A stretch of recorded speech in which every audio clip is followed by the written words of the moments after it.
আসসালামু আলাইকুম। এমন ব্যক্তিকে চেনেন যে মান্থলি স্যালারির বিনিময়ে নিজের অঙ্গ প্রত্যঙ্গ বিক্রি করে? At the workplace, do you know anyone selling their body organs for a monthly salary? যে সকল শ্রমিকেরা পিপিই বা ব্যক্তিগত সুরক্ষা সরঞ্জাম ব্যবহারের নিয়ম মানে না, যেমন কান, শ্বাসযন্ত্র এবং শরীর ইত্যাদির সুরক্ষা সরঞ্জাম ব্যবহার করে না, তারা মাসিক স্যালারির বিনিময়ে নিজেদের অঙ্গ বিক্রি করে।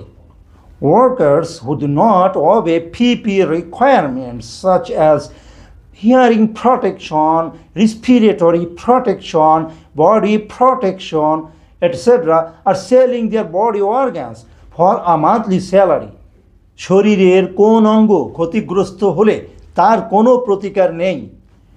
Which part of the body is considered irreparable or no treatment if exposed?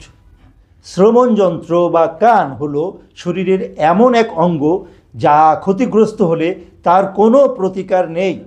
উচ্চ শব্দযুক্ত স্থানে দীর্ঘ সময় বা দীর্ঘদিন কাজ করলে এটি হতে পারে, তাই ইয়ার প্লাগ বা ইয়ার মাফ ব্যবহার করা হয়। The hearing organ is irreparable if exposed to loud and repeated high noise. Hence, ear plug or ear muff should be used. Jazakallahu khairan. Assalamu alaikum wa rahmatullahi wa barakatuh.